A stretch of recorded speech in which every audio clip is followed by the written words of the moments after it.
Our experience of eye-opening, mind-expanding, revealing common sense discussion for the common sense citizen. Strap yourself in, put your trays in the upright position, remove dentures and loose jewelry, get comfortable, take a deep breath, and come along for the ride. It is time for the Joe Mangiacotti Show on Powerhouse Station WCRN 830, and our affiliates and streaming on the TuneIn app. It's Joe time, baby.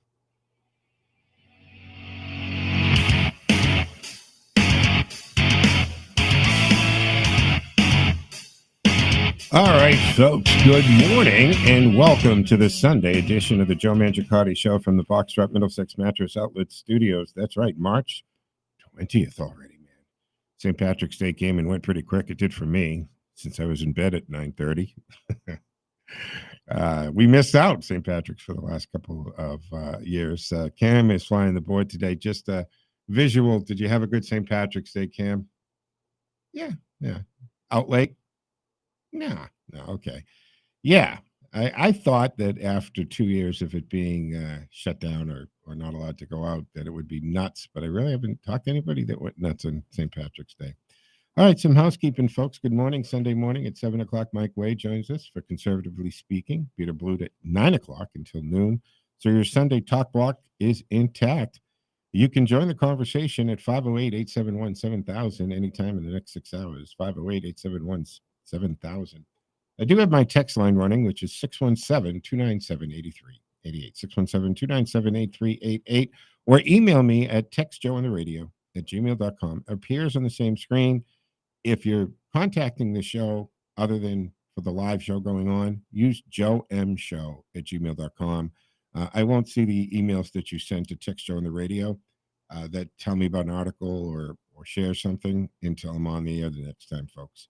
We're also live streaming, by the way, on our social media at Facebook and Twitter, Joe Mangi Show, my LinkedIn page under my name, YouTube channel, obviously, the Joe Mangiacotti Show. On Twitch TV, we're Joe M Show, 508-871-7000 to join the conversation. All right. First of all, I've got to acknowledge we had another kind of, a mass shooting last night in Arkansas this time. 20 hurt, 1 dead at a car show happening in Arkansas. I know that the certain talking heads on the left try to make fun of Fox News or any of the online more conservative outlets that talk about the crime. I mean, crime statistics are crime statistics, right? They are what they are. Even though some of the cities have changed how they look at things and changed the label of the same crime to try to lower stats. But it's happening. So 1 person was killed, 20 people were wounded in gunfire that went on, including multiple children. Mass shooting at a car show in Arkansas. This was Saturday night. Last night it happened. The Dumas Police Chief, Keith Finch, he said Saturday night that 1 person of interest is in custody as the department investigates the possibility of multiple shooters that have been involved in this. And he confirmed that multiple children were, in fact, injured in the shooting, but was told that they're all doing okay. Oh, well, that's nice. They just got shot. They're okay. Wow. All right. Several victims were transported to local hospitals. One child being transported to Arkansas Children's Hospital, and at least 2 victims have been airlifted from the parking lot to the emergency management center that they have. And the victims' conditions, they weren't immediately known at the time of print for this.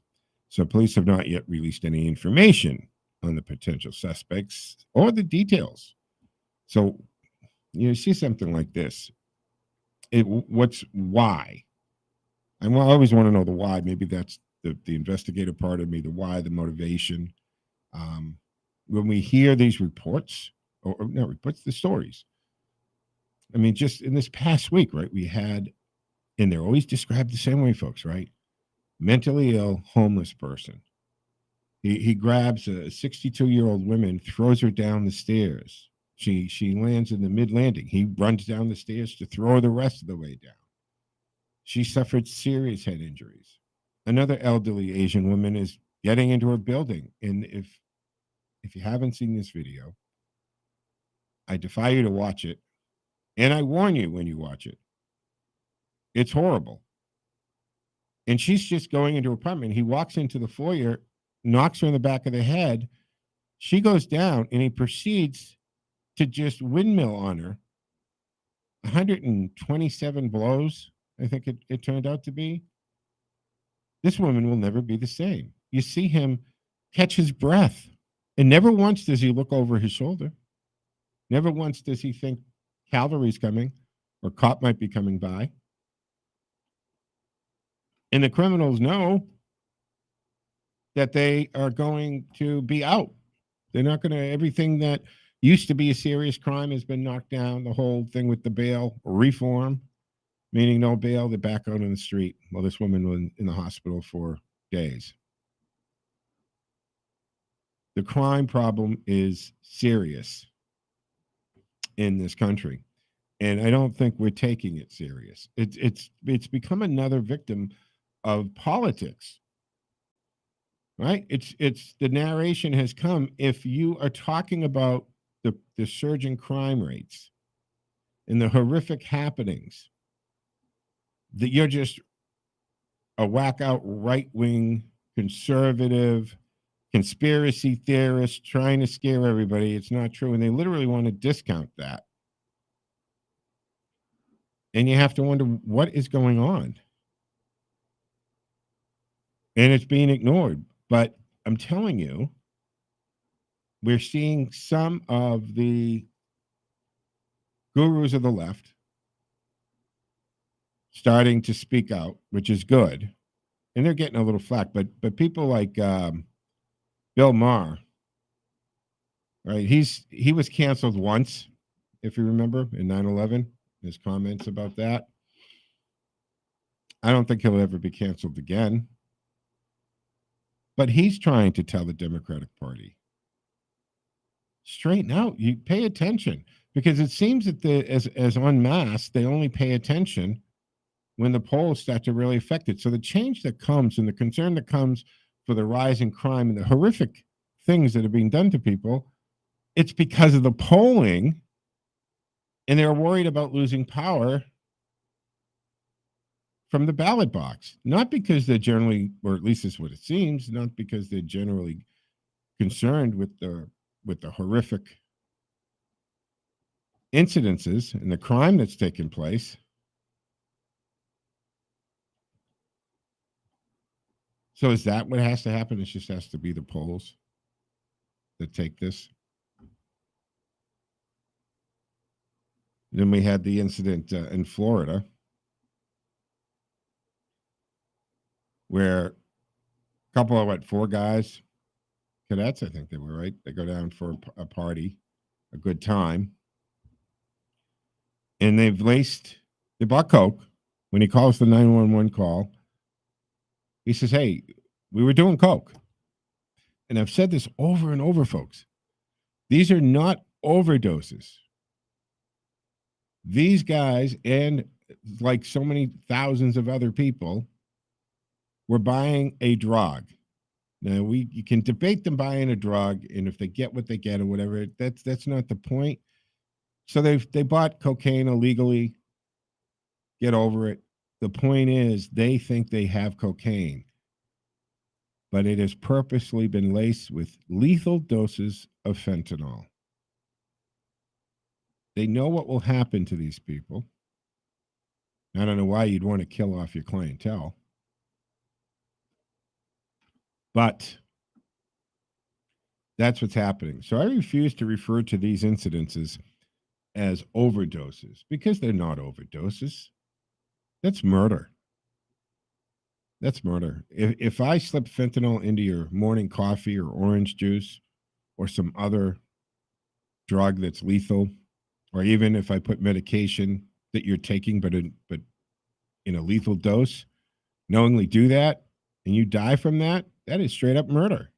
Why aren't these incidences being looked at as murder? Manslaughter at the least. President Trump had talked about and threatened Mexico at times, but according to people like former Border Patrol Director Hogan, he actually wanted to classify some of these cartels as terrorist organizations. And if you're classified as a terrorist organization, it changes a lot of things, a lot of rules on how you can be handled. If they're classified as a terrorist organization, we can go into Mexican airspace and drone these people. So Mexico absolutely did not want that. And that's where so much of the cooperation came from, by the way. So much of it came from. All right. So 15 minutes after the hour, shifting gears a little bit. Obviously, we're in what is it, day 24, I think, of the Russian-Ukraine war. And there is some talk about it actually a peace talk. I don't think, this is just me thinking, that Putin isn't going to consider any kind of peace talk until he takes more real estate and secures it, because he's not going to lose face. And he's got to make sure he comes out of this looking like a win. Now, does that mean he takes all of eastern Ukraine and says you can keep the other half? I don't know what it looks like. But something's got to happen, and it's got to happen quick. The new fly zone, or no fly zone, I should say, it seems to be getting momentum, right? It seems to be getting momentum. More and more senators and congresspeople and nations are kind of moving in favor of that. Now, the problem with that is that means that eventually a Russian pilot and plane will engage with a NATO plane, and maybe even specifically the United States. Now, if we hold the line, say we'll support no-fly zone by NATO forces, but no American fighter pilots or planes, I don't know. I don't know what that means. I mean, I don't know what that is going to look like. I know what it means. I am very concerned about Putin's state of mind and how far he's willing to go. He's not a young guy anymore. He really believes that it's time to get back what he thinks was given away over the years and reunite to Mother Russia. But that requires what we see going on in Ukraine. And if they push it, at what point do we have to stand up? If he decides after Ukraine settled, he's going to either punish one of the Baltic nations or go after Poland, we're obligated to step in at this point. It's not like we have a choice. Article 5, NATO, that means we're in it. And this guy has already talked about tac nukes. And I think that this could be the closest we've been to a real use of nuclear weapons since the Cold War. Since the Cold War started, since the Cold War ended. Again, he's not a young guy. He plans to do this. And he has threatened it. Not only has he threatened it, but the actions that he has taken by putting his nuclear defense people on alert, calling in that they were two key, right? A two code, just like the United States, to launch. He took those keys from the two generals. So right now, Russia is a one-man nuke. All it needs is Putin has the ability to execute in their own system, their own safeguard systems and protection. He can do it because he's taken those from those generals. That's not a good situation, folks. Reminding you can join the conversation at 508-871-7000. 508-871-7000 is how you reach into the conversation. Let's go to the phones. Mark in Worcester. Good morning, Mark. Thanks for holding on, man. You look marvelous. I didn't catch him. I don't know if you have him up. We had a problem Friday, and I don't know if it's Mark or the phone, because I got other phone calls. Mark, I'm not hearing you. So Cam's going to take the calls, make sure you're on there, and see what we can do. But something is strange, and he's gone. Um, you know what? I hope somebody else give a call. Let's see if it's maybe Mark's or not. I don't know. I apologize, Mark, if it's on our end. I know we just replaced a bunch of equipment and computers and so forth, but I don't know what the deal is. Anyway, 508-871-7000 to join the conversation. Is that Mark now? All right, give it a try. Mark, can you hear me now?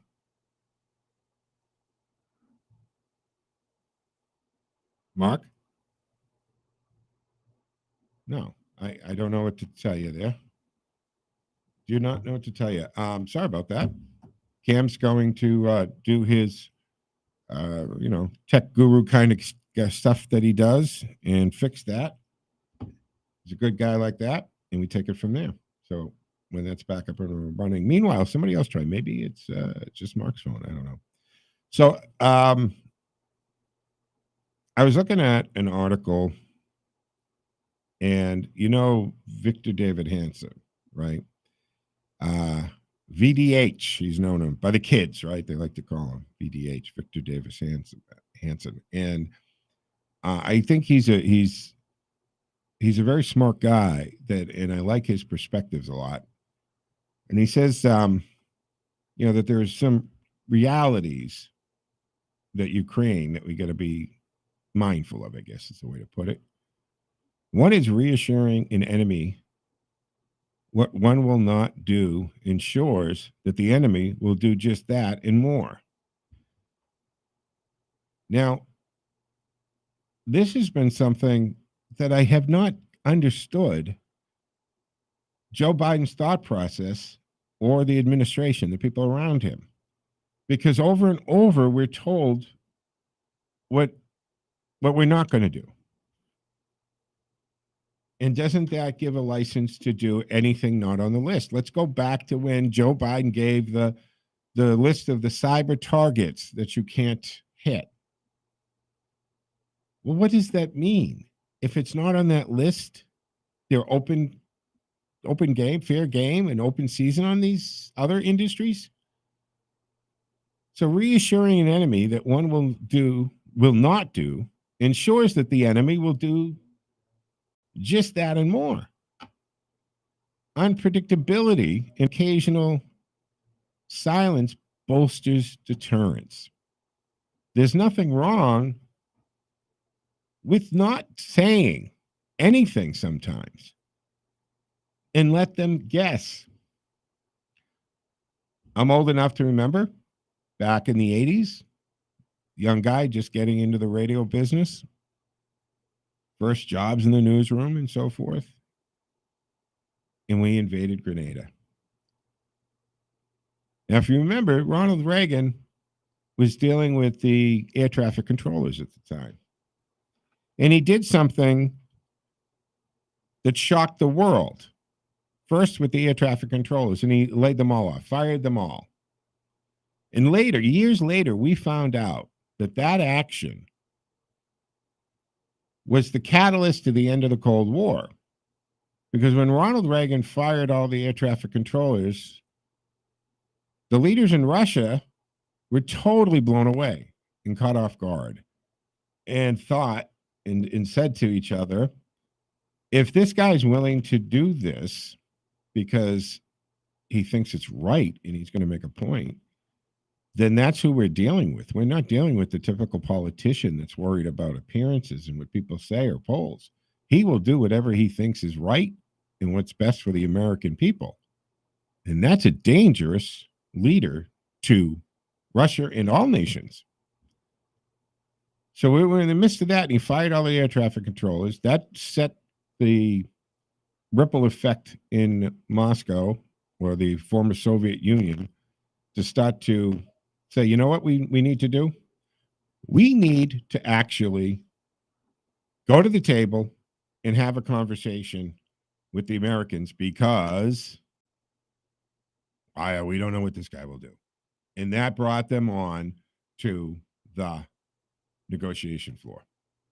So that was huge. But in the meantime, if you remember, the students in the university in Grenada, so there was no indication from Reagan's administration, State Department, to DOJ, Defense Department. Nobody was talking about it.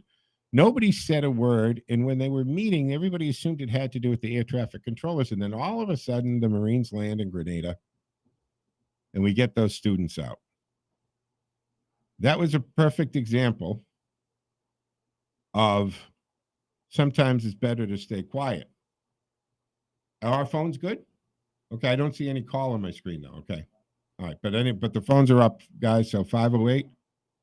But I see nothing. Oh, you got it? Okay, Mark. Good morning, Mark. Sorry about that. Yeah, you hear me all right now? I do now. I guess we're going through a different system. Sorry about that. How are you, sir? Last time I called you, that happened. Yeah, Friday. Yeah. Anyways, 21. You said 21 people shot in Arkansas, one dead, right? Yeah. Yes. Sounds like a typical weekend in the city of Chicago, doesn't it? A slow weekend in Chicago, actually. Yeah, but you never hear about anything in Chicago about the shootings, do you? No, you don't. And all the people who want to take the guns away from law-abiding citizens with permits and so forth, that's who they're going to bully and talk about. But how come they don't go into the south side of Chicago and take the guns away from them? Who's the mayor of Chicago? Is that Lightfoot? Yeah, Lori Lightfoot, prominent Democrat. Okay, I mean, you talk about you can't get any further to the left than her, and that's why you don't hear about anything on the mainstream media. Now you'll never hear the end of this because Asa Hutchinson, okay, is the governor of Arkansas, prominent Republican. Right. He was a member of Ronald Reagan's cabinet. He appointed him to be the head of the DEA, Drug Enforcement Agency. You'll never hear the end of it because he's a prominent Republican. You mark my words. You'll be hearing about this on mainstream media till hell freezes over. Agree with you. 21 people getting shot. You'll never hear the end of it. Asa Hutchinson, prominent Republican governor, but Lori Lightfoot, far left progressive. 21 people getting shot on a typical weekend. No big deal. You hear nothing about it. Nothing about it. Plus, Lori Lightfoot, as far as I'm concerned, I mean, she is a racist. And again, I'm not going to get into this debate with people about reverse racism. I'm sorry, I don't buy into that term of reverse racism. Racism is racism. If you treat people based on their race or the color of their skin, you're a racist. And when she comes out with, I am not going to have any interviews or answer questions from anybody but black reporters or reporters of color. Yeah. Okay, why are you even still in office? To me, that's enough for a recall vote. Yeah. Can you imagine if a governor, if Charlie Baker, even him, said, I'm not taking any questions unless they're from a white reporter or of Irish descent? How long would Charlie Baker be in the corner office? About a week. Yeah. It'd be the fastest recall vote in the history of the Commonwealth of Massachusetts. Are you kidding me? So why is she allowed to get away with this? I'll end with this. You're going to hear in the news coming up, okay? You won't hear it on mainstream media. There's a problem, a big problem that's come up with this new nominee for the Supreme Court. A real problem with her. And you're going to be hearing about it, too. Give me a hint. I haven't. What is her? From what I heard, she was supposed to be a pretty solid legal mind. Well, apparently some U.S. senator says that she's released a lot of these child molesters. Got it. Got a record of doing that. You've heard about that. No, I didn't, but I get where that's going, and that could be a problem. But we're against the clock. We're 29 and a half minutes after the hour. Mark, thank you very much for the call. You always bring a lot to the table. Folks, you're going to take a quick break here at 5:30. Second half of the Joe Mangiacotti first hour Sunday edition. On the other side, stick with us at 508-871-7000.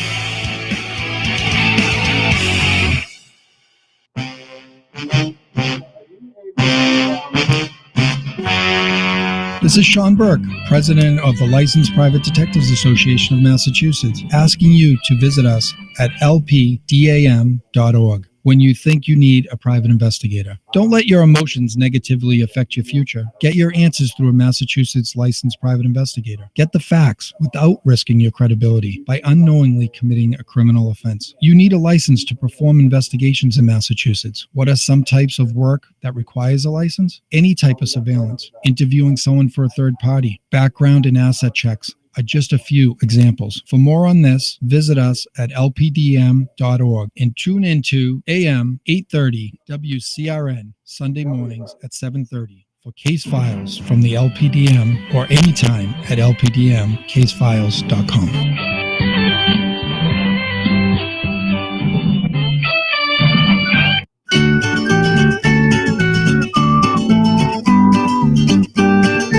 This is Find a Forever Home for Teddy's Friends, brought to you by Boxtrap Middlesex Mattress Outlet. Today's candidate is Scout. Scout is super smart and sweet. He's looking for an experienced dog family to call his own. This gorgeous guy is a mixed breed, yet his personality is true to a shepherd. Scout is so intelligent. He is food motivated and he loves to learn. He is excited about continuing his training with his new people. He also loves his enrichment activities that make him think. You can see how much he loves those puzzles on some of the pictures on Teddy Goodpup's Facebook page. Since Scout is big and jumpy, he is looking for a home with older teens or adults. He needs to be the only animal so he can be treated like a king. If you are looking for a sweet, smart, and active boy, Scout could be the one for you.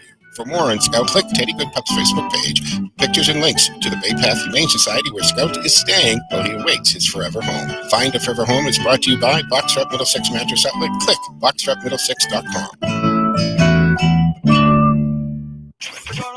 We're going to lunch. This is Out with Joe. With Joe Mangiacotti. Actually, honey, we're going to lunch. Restaurants, food and drink, entertainment. Put some bacon on a biscuit and let's go. Now it's time to go out with Joe. Welcome to this edition of Out with Joe, brought to you by Labonte's Auto School. 5 locations. Click Labonte'sAutoSchool.com to find one near you. I'm Joe Mangiacotti. And this week, Teddy's on the Hill opens in the former Red Hat space. More on this, we invite into the conversation Mark Hurwitz from NECN in Dig, Boston. Hey, Mark. How you doing, Joe? Welcome to Out with Joe. So what is going on over there in the old West End and Red Hat, which is, I know, a place you used to hang out a bit, and I did too. Yeah, well, we had a bit of a scare last June because the Red Hat closed after being in business since 1907. And immediately after it closed, we heard that a new owner, Jake Nicholson, was planning to breathe new life into the space. So he recently opened, in late January, actually, Teddy's on the Hill, which basically it pays tribute to the Red Hat, but also has a refreshing, the menu is a little different, upgraded, and the space was renovated a bit, but they do definitely pay tribute to the old Red Hat. Well, that was such a mainstay and a landmark for, like you said, I didn't even realize it goes back to 1907. It's old. The inside, they didn't do a complete redo. They just freshened it up a little bit, or did they really wipe it clean?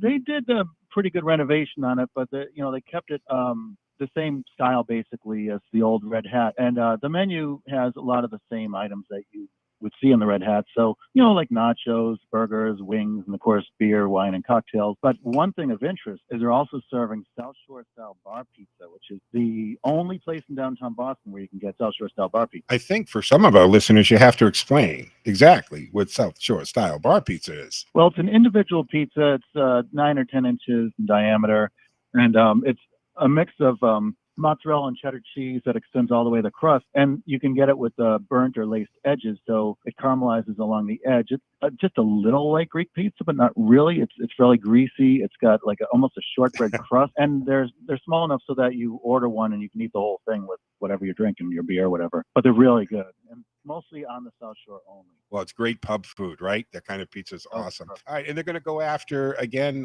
the college students, the medical profession, the politicians. Who do you think? Who are they targeting? Yeah, I think all the above. And back in the day, the Red Hat was actually catering to all the accountants. There's a lot of accountants who work in that area, but it's going to cater to business people, medical people. People at the State House will be going down there because it's right there. And yeah, definitely people from Suffolk University and maybe Emerson, which isn't too far away. So it'll be a I'm guessing it'll be a nice mix of people there. Awesome. And Mark, tell people where they can see your stuff and see your articles. So I write food and travel articles for both NECN online and also Dig Boston, both online and in print, and that's also food and travel. And also I do work on the Hidden Boston site, which is restaurant reviews. But these days, not much in the way of reviews, so it's kind of on hold right now. Yeah, we have the same problem here with Out with Joe, not hitting a lot of restaurants. Mark, thanks for stopping by Out with Joe. I appreciate the coverage here. Thanks so much, Joe. And thank you for joining us. And for more on this posting and this complete article from Mark, click outwithjoe.com. We've suspended the Music Minute for the time being. Please support your local musicians. We do. Follow us social media platforms at Out with Joe. Out with Joe has been brought to you by Levante's Auto School with 5 locations, 1 near you. You're listening to the Joe Mangiacotti Show on Powerhouse Station WCRN and our affiliates. To talk to Joe, dial 508-871-7000, and you can text Joe on air in real time at 617-297-8388, or email textjoeontheradio@gmail.com. And now back to the most interesting man in the world. When he drives a car off a lot, the value goes up. Common sense talk for the common sense citizen.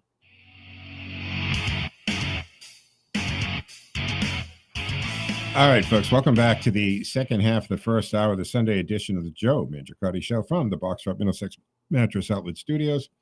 508-871-7000 to join the conversation. That's 508-871-7000. Sorry about that, a little dry in the throat, a little Dunkin' coffee. We'll take care of that. And our text line is up and running at 617-297-8388. 617-297-8388. Before I continue on, let me jump to the phones because Fred in Worcester has been waiting patiently. Good morning, Fred. Thanks for holding on, man. How you doing there, my friend?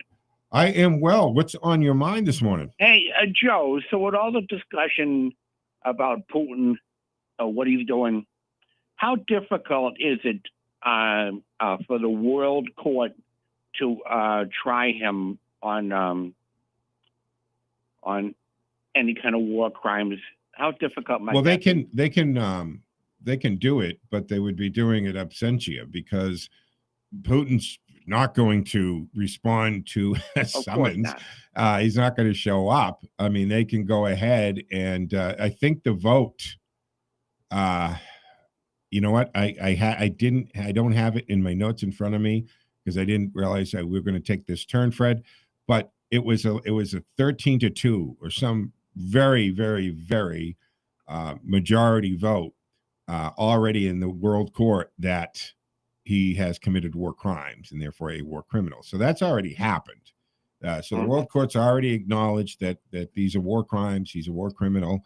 And if he was, first of all, if he wasn't who he is, he wouldn't be doing it in the first place. And the fact that he did it, he's just going to ignore that. It means nothing. But it does. What this has done, I think, Fred, is polarize the planet.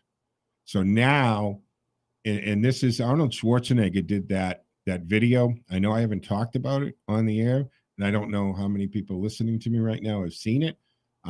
He wasn't my favorite person after that stupid remark about freedom of speech a few months ago. Yeah.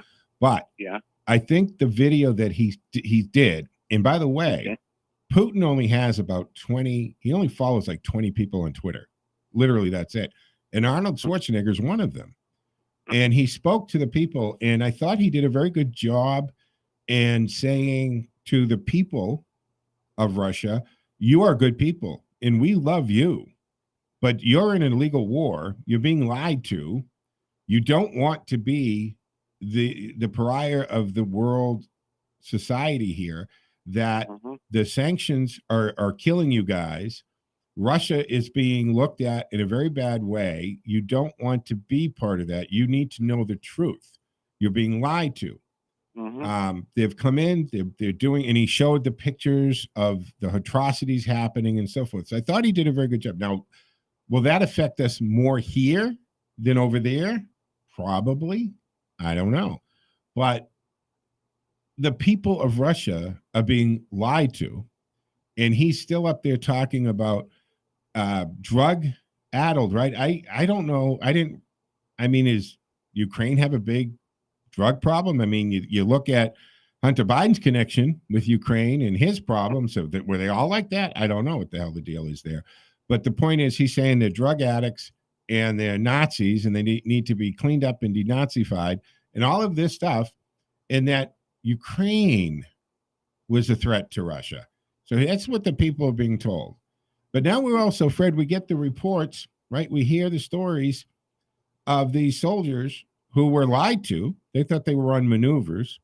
They thought that they were going in to liberate the people of Ukraine and they were going to be welcomed with open arms. And now we're being told that a lot of that convoy that was sitting there so long was because these guys didn't want to get out of their armored vehicles at all because they were getting picked off and they were running out of gas and food and they're scared. So can he continue? How long can he go? How much? I mean, that's a lot of real estate, Fred, in Ukraine. Can he really secure that whole country, or is he going to end up taking the eastern part of it? Crazy.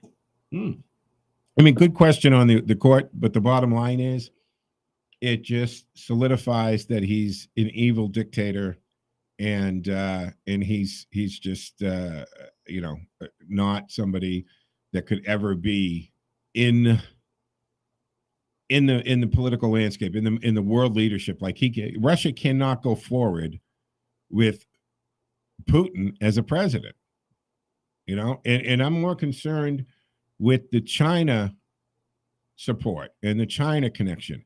And I'm wondering, is China thinking, Jesus, we really kind of thought this was going to be a Crimea thing, 3 days and he's done. Now, does China really want to be looked at in the same way? I always thought that too with Japan in World War II. Japan were, they're pretty proud, noble people. And why did they align with Hitler? And what did they think was going to happen to them if Hitler had won and he had taken over all of Europe and maybe then America? Like, did he think that the Japanese were going to be his equal? Don't know. You know what I'm saying? Yeah. All right, Fred. Thanks for the call. Good stuff. All right, Joe. All right, man. 508-871-7000 to join the conversation. What say you? What's your take on the Ukraine situation? And I think that President Zelensky is doing one heck of a job asking for help for his people and his country. Very Churchillian. And people are realizing that they really do need help. And I think he and the people of Ukraine have surprised the world. And one of the things I wanted to get into, the no-fly zone and the equipment, we'll do that. But first, let me go to the phones and check in with Ken from Bolton, who's been waiting. Good morning, Ken. And good morning, Good morning. Yeah, let me do that, Joe. All right. Good morning. We'll do it over. 3, 2, 1. Good morning, Ken. Good morning, Joe. And hello again, Patriot. There you go. I have to do it with a certain tone. All right. You got it down. Yeah. Yeah, there you go. What's on your mind? All that's happening. Well, let me jump right into Hall of Shame, Hall of Fame. Yep. Hall of Shame. The Yale law student protesting a free speech debate, literally trying to shut it down. Oh, yeah. Mm-hmm. So I've got a phrase that we have to use over and over and over and over again. Marxists using Putin tactics. Because that's what these Yale law students are. Yeah. How about that? And they have, right, and this is the strangest thing, right?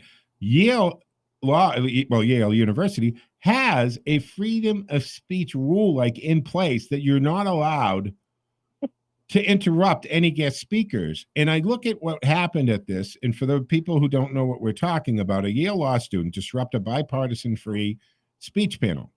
And it triggered police escort, but for the speakers, right? So 100 woke Yale law students disrupted this was supposed to be a bipartisan panel on civil liberties by trying to shout down and intimidate the speakers. They had to be escorted out. Now, in my day, if you were the crap stirrer of the situation, you were the loud person and obnoxious, you got escorted out. You were told either behave yourself or you need to leave. No, they took the speakers out for their protection. And I was beyond what is this? And by the way, it was the panel hosted by the Federal Society, featured Kristen Wagner, a constitutional rights Supreme Court litigator, with the Conservative Alliance Defending Freedom, Monica Miller.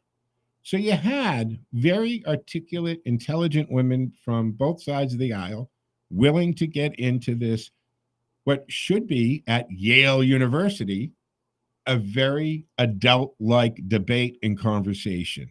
And you have these spoiled, rotten, totally entitled brats, right, who have somehow been taught that you either agree with me or your opinion means nothing, and therefore you are evil, bad, and any means to shut you up is okay. And I watch these little pukes at Yale, and then I look over in Ukraine, and you see 17, 18, 19-year-olds, never mind the 20-year-olds something, bringing their wives and their children to the Polish border, getting them safe, turning around and going back into the war zone to fight for their country. And then you've got Yale students in their early 20s who are just idiots. Quite a contrast. Mm. You know what it can be described? The Yale students are supposed to be creme de la creme, right? Yeah. No. They're creme de la crap. You got it. Very good. We'll coin that phrase, creme de la crap. Got it. So then that moves me on to the Hall of Fame. Mhm. Because you know what? We can complain about these things. But what's the focus in the world right now? The focus on the world right now is bringing down Putin. We can do our part, Joe. Each and every one of us can do our part. Because I'll give you a list of Hall of Fame. They're the Russian people who are telling the story. Yep. So there's a YouTuber with the numbers 1420 who literally goes out and interviews the people on the street. So you literally get to feel what it's all about. Mm-hmm. He's in Moscow, and he's a millennial. Another millennial, Nikki Proshin. That's spelled Nikiproshin. He's coming out of St. Petersburg. And he's interviewing, while he's just walking the street, and he's literally showing people being detained. Right. So all they do is they come up to an interviewer and literally start to speak, and the police rush on them and take them away. Wow. Wow. So but we've seen that action here in North America. We saw it up in Ottawa. We saw it in Canada, and we saw that kind of behavior at demonstrations and peaceful protests here. If you were on the wrong side of the political narrative here. So here's the way we act, Joe. We watch as many of these as we can, and we click on the like. And literally, Google is threatening, or I should say Russia, Putin, is threatening to shut down Google. But I've heard from these people that there's a way around it through VPNs. So there's sort of like, if you don't know enough, you're shut down. But if you know enough with technology, it's very easy to get yourself a VPN. That's a virtual private network, folks. So a lot of times you probably already have the option on your computer to go into a VPN. And if you don't, Google it and check it out, because it's probably something that you might want to do anyway. Because if you are on the internet and you're emailing and communicating in a virtual private network, you're invisible to the network. So that protects you from the hackers. It protects you from the government watching you and so forth. So good point on the VPN. The other thing is a lot of people are using that WhatsApp app, because that's double-ended encrypted. So unlike a text, which is basically broadcasting to the world, by the way, folks, when you text on your phone, that's not secure at all. So any of those pictures that you want to send around and so forth, understand they're out there. But if you take the WhatsApp application, and you put that on your phone, it is a texting application, and that encrypts it, and that's private. And now the other thing is, Ken, this Telegram, that is also secure and encrypted. And Telegram is the app that a lot of people are using to talk and communicate to each other. So Telegram is out there, and that's how they're kind of broadcasting within Moscow or within Russia. What's going on is they're using Telegram. And one other on the Hall of Fame. There's a guy inside Russia. That's easy to remember. Just type in inside Russia. This guy is middle-aged. You know, I guess I'm not quite middle-aged. I'm an old folk now. But I think I'm middle-aged if I live to 120. But anyway, this guy spent 9 years in Portland, Maine. Interesting. And he's an engineer. Yeah. And he's fascinating. Okay. So I encourage people to follow him also. Follow as many of these people sending the message of what's going on. Yeah. There's others who are going into malls and showing all the places that are closing down. Their economic situation is crashing. Yeah. And that's the sad thing of the people in Russia. But the bottom line is we need to support the dissenters who, you know, there's just so many prisons they can fill up with the dissenters. If it gets into the tens and hundreds of thousands, they got a serious problem. And China would also, if that would happen to them. Well, I mean, China has the population to be able to do it, and they've done it. China has imprisoned literally hundreds of thousands, if not millions of people, in a relatively short amount of time. And look at what they've done with the Uyghurs. So China, again, I think China is a little ruh-roh. You know, we kind of were aligned with Putin. I think they kind of thought, like I said earlier, Ken, this is going to be a Crimea deal, you know, kind of get in 3-4 days a week. Everything's done and it's back, and they strike this deal with Putin, and they're buying and selling with him. And Putin was taking steps before he invaded, so he is sanction proof himself, right? His kids and baby mama, whatever, what are they in Switzerland, right? All protected and living luxurious lives. And they're talking to OPEC, who is so pissed off at Joe Biden that they're talking about buying oil from the American dollar to the yen, which would be devastating eventually to the American economy. One of the reasons that the American economy has been so strong, so powerful all these years is that the American dollar was always used for international business. And that means purchasing oil was always done with an American dollar. Transferring money between nations were always done in the US dollar. It was the world currency. And if you start using other nations like the yen, China's currency, that will begin to knock our economy down, or at least the powerfulness of it. Joe, on that topic, I suggest your listeners and you follow David Buckner. He's an expert on all of the currency things historically and where we're going. That's the biggest issue. I mean, right now we're dealing with Putin, but there are issues for this decade that are massive, and there's a lot of threats that we need to avoid and somehow survive. You got it. And champion free speech is where it all starts. It absolutely is. Ken, thank you for the call. I appreciate it. Always good stuff. 508-871-7000, folks, to join the conversation. 508-871-7000. One other thing that I was reading about also, that people and American ingenuity, and people can be very clever when you need to do something.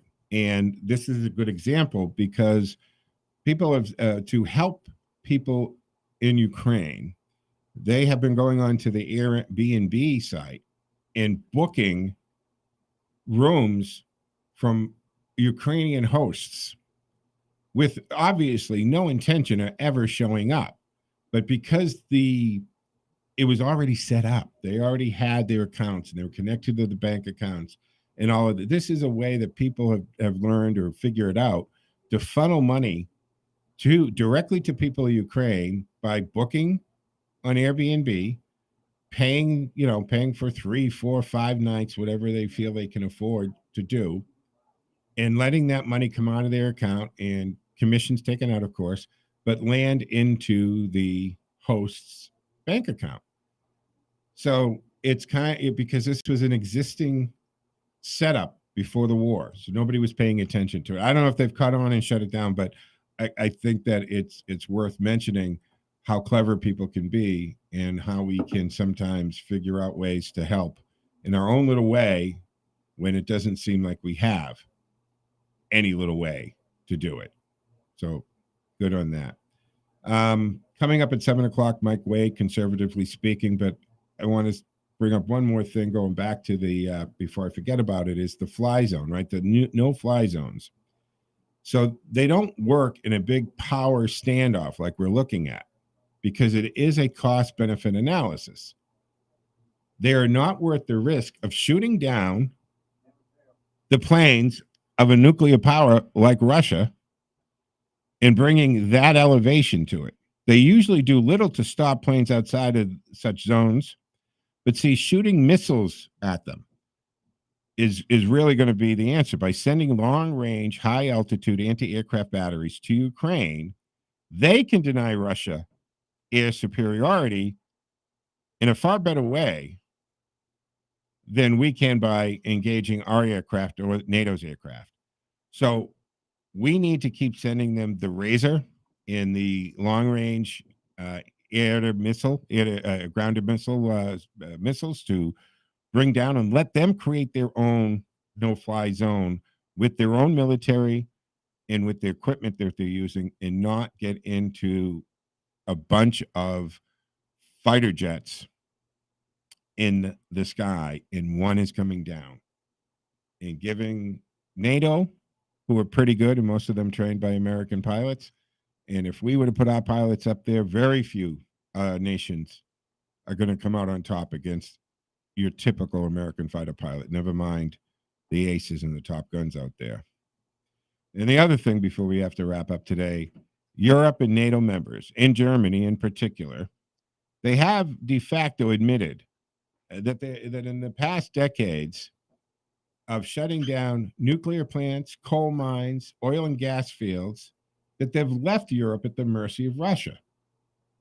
When Donald Trump said this 3 years ago, the Russians in the room literally laughed at him. When he was a prophet when it came to this, he said, you can't do this. I mean, and it's not brain surgery, guys, it's common sense. And now they've kind of admitted this, that they are at the mercy of Russia. Now they're promising to rearm and meet their promised military contributions, because if you remember, all these, including Germany was a big one, even Canada, they weren't paying their fair share. They weren't paying their NATO dues. And now Trump comes along, he says, hey, hello, pay up. We pay ours, plus we're paying more to make up for all of you jamokes who aren't paying.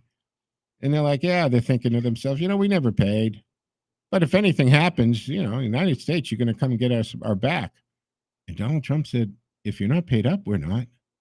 See, that's the deal. You don't get all the good stuff without paying for it. And checks were written. Billions of dollars came into NATO. So now they're paying up their dues, and they're realizing Donald Trump is actually 100% right. So by their actions, they're admitting that the critics, the United States, and Trump in particular, were right, and they were dangerously wrong in empowering Putin this way. But that's kind of running out my time for the Sunday edition of the Joe Mangiacotti Show. Mike Wade is up. Mike's in the studio already. Hey, Mike, good morning. Ready to go? Your mic is even up there. You ready for your conservatively speaking? Jump in. Did I blow any of your topics out of the water already? No.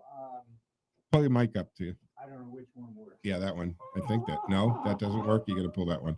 All right, he's going to get his mic set up, and he was engrossed into reading the paper, some article, what have you. But what do we got coming up in conservatively speaking? Yep, you're good. Oh, I'm good. Finally, I can actually talk.